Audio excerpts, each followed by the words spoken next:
नमस्कार दोस्तों, आपका स्वागत है हमारे चैनल बुक लवर्स हिंदी पर। आज के इस वीडियो में हम बात करेंगे एक बेहद इंस्पिरेशनल किताब की जिसका नाम है विंग्स ऑफ फायर। ये किताब हमारे पूर्व राष्ट्रपति डॉक्टर APJ अब्दुल कलाम की आत्मकथा है, जिन्हें मिसाइल मैन ऑफ इंडिया के नाम से भी जाना जाता है। इस किताब में उन्होंने अपने संघर्षों, सपनों और सफलता की कहानी साझा की है, जो हर किसी के लिए प्रेरणा का स्रोत बन सकती है। तो चलिए शुरू करते हैं विंग्स ऑफ फायर का ये अद्भुत सफ़र और जानते हैं कि कैसे डॉक्टर कलाम ने अपने पंखों को आग दी और आसमान की ऊंचाइयों को छुआ। शुरुआती जीवन और शिक्षा। डॉक्टर APJ अब्दुल कलाम का बचपन संघर्षों और चुनौतियों से भरा हुआ था, लेकिन उनकी मेहनत, लगन और सही निर्णयों ने उन्हें सफलता की ऊंचाइयों तक पहुंचाया। डॉक्टर कलाम का जन्म 15 अक्टूबर 1931 को तमिलनाडु के रामेश्वरम में हुआ था। उनका परिवार आर्थिक रूप से कमज़ोर था और उनके पिता जैनुलाब्दीन एक नाविक थे। बचपन में ही उन्हें अखबार बेचने का काम करना पड़ा ताकि वो अपने परिवार की मदद कर सकें और अपनी पढ़ाई जारी रख सकें। इसके बावजूद उन्होंने कभी भी अपनी शिक्षा को नज़रअंदाज नहीं किया और हमेशा पढ़ाई में उत्कृष्टता हासिल करने की कोशिश की।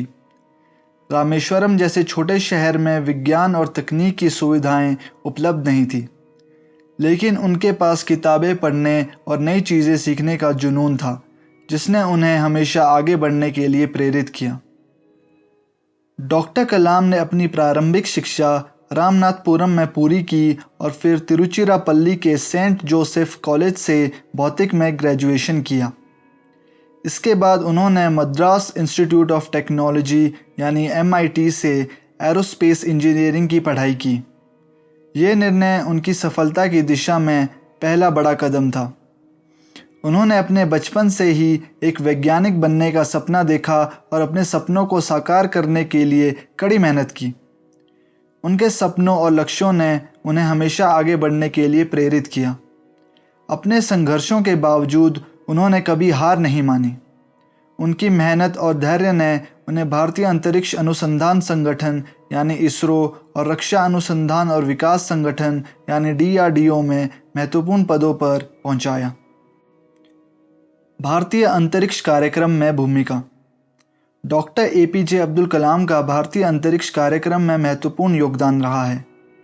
उन्होंने न केवल भारत के अंतरिक्ष और मिसाइल टेक्नोलॉजी में अपनी अमूल्य सेवाएं दी, बल्कि उन्होंने देश को साइंस की फील्ड में एक नए मुकाम तक पहुंचाया। आइए जानते हैं कि कैसे डॉक्टर कलाम ने भारतीय अंतरिक्ष कार्यक्रम को नई ऊंचाइयों पर पहुंचाया। इंडियन स्पेस रिसर्च ऑर्गेनाइजेशन में योगदान। डॉक्टर कलाम ने 1969 में इसरो में शामिल होकर भारत के पहले स्वदेशी उपग्रह प्रक्षेपण यान SLV-3 के विकास में महत्वपूर्ण भूमिका निभाई। 1980 में SLV-3 ने रोहिणी उपग्रह को सफलतापूर्वक अंतरिक्ष में लॉन्च किया, जिससे भारत ने अंतरिक्ष विज्ञान में एक बड़ी उपलब्धि हासिल की। पोलर सैटेलाइट लॉन्च व्हीकल यानी PSLV का विकास। डॉक्टर कलाम ने PSLV परियोजना के लिए भी काम किया, जो एक सफल प्रक्षेपण यानी लॉन्च व्हीकल है और जिसने कई भारतीय और विदेशी उपग्रहों को अंतरिक्ष में स्थापित किया है। PSLV ने भारत को वैश्विक अंतरिक्ष बाजार में एक महत्वपूर्ण स्थान दिलाया। रॉकेट टेक्नोलॉजी में योगदान। उन्होंने स्वदेशी गाइडेड मिसाइल्स के विकास में भी महत्वपूर्ण भूमिका निभाई। उन्होंने अग्नि और पृथ्वी मिसाइल्स के विकास में नेतृत्व किया, जिससे भारत की सुरक्षा और रक्षा क्षमताओं में वृद्धि हुई। अनुसंधान और विकास में योगदान। डॉक्टर कलाम ने DRDO में भी काम किया और वहां पर अनेक परियोजनाओं का नेतृत्व किया, जिनमें से कई ने भारत की रक्षा को स्ट्रॉन्ग किया। प्रेरणा स्रोत। डॉक्टर कलाम ने अपनी जीवन यात्रा और उपलब्धियों के माध्यम से युवाओं को विज्ञान और टेक्नोलॉजी में करियर बनाने के लिए प्रेरित किया। उन्होंने हमेशा युवाओं को बड़े सपने देखने और उन्हें पूरा करने के लिए मेहनत करने की प्रेरणा दी। इस प्रकार डॉक्टर APJ अब्दुल कलाम का भारतीय अंतरिक्ष कार्यक्रम और रॉकेट टेक्नोलॉजी में योगदान अतुलनीय है और उनकी विरासत आज भी हमें प्रेरित करती है। प्रेसिडेंसी और बाद के वर्ष। डॉक्टर एपीजे अब्दुल कलाम का जीवन सिर्फ वैज्ञानिक और तकनीकी क्षेत्र तक ही सीमित नहीं था, बल्कि उन्होंने भारतीय गणराज्य के 11वें राष्ट्रपति के रूप में भी अपनी अमूल्य सेवाएं दी। उनकी राष्ट्रपति पद की अवधि और उसके बाद के वर्षों में भी उनका योगदान और प्रेरणा देने का काम जारी रहा। आइए जानते हैं कि उनकी राष्ट्रपति काल और उसके बाद के वर्षों के महत्वपूर्ण पहलू क्या थे। राष्ट्रपति पद की अवधि 2002 से 2007 तक। डॉक्टर कलाम को जनता का राष्ट्रपति कहा जाता था क्योंकि वे जनता से सीधे संवाद करते थे और युवाओं के बीच अत्यंत लोकप्रिय थे। उन्होंने हमेशा देश की युवा पीढ़ी को प्रेरित करने और उन्हें सकारात्मक दिशा में मार्गदर्शन देने का प्रयास किया। राष्ट्रपति पद के दौरान उन्होंने देश के विकास के लिए विभिन्न योजनाओं और नीतियों का समर्थन किया। वे भारत को एक विकसित राष्ट्र बनाने के सपने को साकार करने के लिए प्रतिबद्ध थे और इस उद्देश्य के लिए कई महत्वपूर्ण पहलें की। उन्होंने शिक्षा, ग्रामीण विकास और महिला सशक्तिकरण जैसे सामाजिक मुद्दों पर विशेष ध्यान दिया। उनकी पहल ने इन क्षेत्रों में सकारात्मक बदलाव लाने में महत्वपूर्ण भूमिका निभाई। राष्ट्रपति पद के बाद के वर्ष। राष्ट्रपति पद के बाद डॉक्टर कलाम ने अपना अधिकांश समय शिक्षा और युवाओं को प्रेरित करने में लगाया। वे विभिन्न शैक्षिक संस्थानों में व्याख्यान देते थे और छात्रों के साथ संवाद करते थे। उन्हें बड़े सपने देखने और अपने लक्ष्यों को प्राप्त करने के लिए प्रेरित करते थे।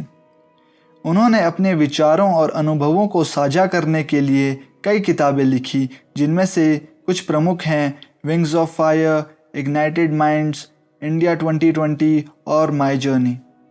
इन पुस्तकों ने लोगों को प्रेरित किया और उन्हें जीवन में आगे बढ़ने के लिए मार्गदर्शन दिया। डॉक्टर कलाम ने विभिन्न योजनाओं और परियोजनाओं में सक्रिय रूप से हिस्सा लिया जो विज्ञान और टेक्नोलॉजी को बढ़ावा देने के लिए थी। उन्होंने ग्रामीण विकास और पर्यावरण संरक्षण के लिए भी कई महत्वपूर्ण परियोजनाओं का नेतृत्व किया।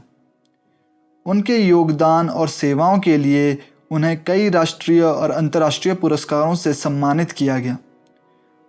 उनका जीवन और कार्य आज भी लाखों लोगों के लिए प्रेरणा का स्रोत है। मुख्य घटनाएं और पुस्तक से सीख।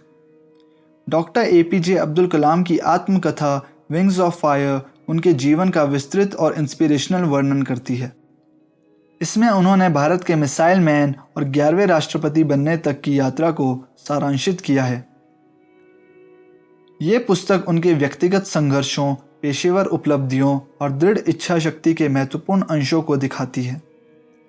बचपन के संघर्ष और सफलता के निर्णय। विंग्स ऑफ फायर में डॉक्टर कलाम के बचपन के संघर्षों और उनकी सफलता की कहानी है।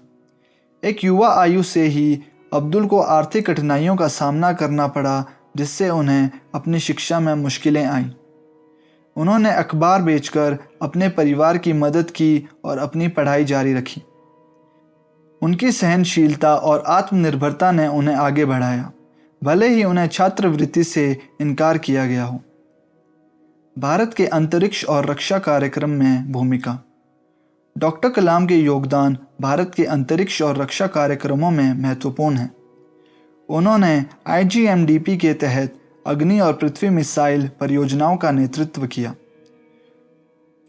उन्होंने SLV-3 कार्यक्रम में भी महत्वपूर्ण भूमिका निभाई, जिससे भारत के पहले उपग्रह रोहिणी का प्रक्षेपण हुआ।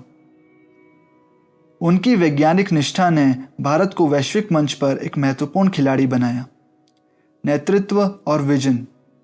Wings of Fire doctor Kalam के नेतृत्व गुणों और उनके विजन को प्रकट करती है। उन्होंने एक टेक्नोलॉजिकली एडवांस्ड भारत की कल्पना की, जहां नवाचार और शिक्षा मुख्य भूमिका निभाते हैं। उनका लक्ष्य भारत को अंतरिक्ष टेक्नोलॉजी, स्वास्थ्य सेवा और पर्यावरण विकास में एक लीडर के रूप में देखना था। उनकी इंस्पिरेशनल नेतृत्व शैली और युवाओं को सशक्त करने की क्षमता अद्वितीय थी। व्यक्तिगत जीवन और आध्यात्मिक विश्वास। Wings of Fire doctor Kalam के व्यक्तिगत जीवन और आध्यात्मिक विश्वासों का वर्णन करती है। उनकी आध्यात्मिकता ने उन्हें आंतरिक शक्ति दी और उनके कार्यों और निर्णयों की मार्गदर्शिका बनी। उनकी सकारात्मकता और मानवता के सेवा भाव ने उनके जीवन के चुनौतियों के प्रति विजन को आकार दिया। आप सभी का धन्यवाद जो आपने हमारे video wings of fire autobiography की बुक समरी को देखा। हम उम्मीद करते हैं कि आपको ये वीडियो पसंद आया होगा और डॉक्टर एपीजे अब्दुल कलाम की इंस्पिरेशनल जीवन कहानी से कुछ सीखने को मिला होगा। अगर आपको ये वीडियो पसंद आया हो तो कृपया इसे लाइक करें और अपने दोस्तों और परिवार के साथ शेयर करें ताकि वे भी इस इंस्पिरेशनल कहानी का आनंद ले सकें। हमारे चैनल बुक लवर्स हिंदी को सब्सक्राइब करना ना भूलें ताकि आप हमारे आने वाले सभी वीडियोस की नोटिफिकेशंस सबसे पहले पा सकें। आपकी टिप्पणियों और सुझावों का हमें इंतज़ार रहेगा ताकि हम आपके लिए और भी बेहतर सामग्री ला सकें। अगले वीडियो में फिर मिलेंगे। तब तक के लिए पढ़ते रहिए, सीखते रहिए और प्रेरित होते रहिए। धन्यवाद।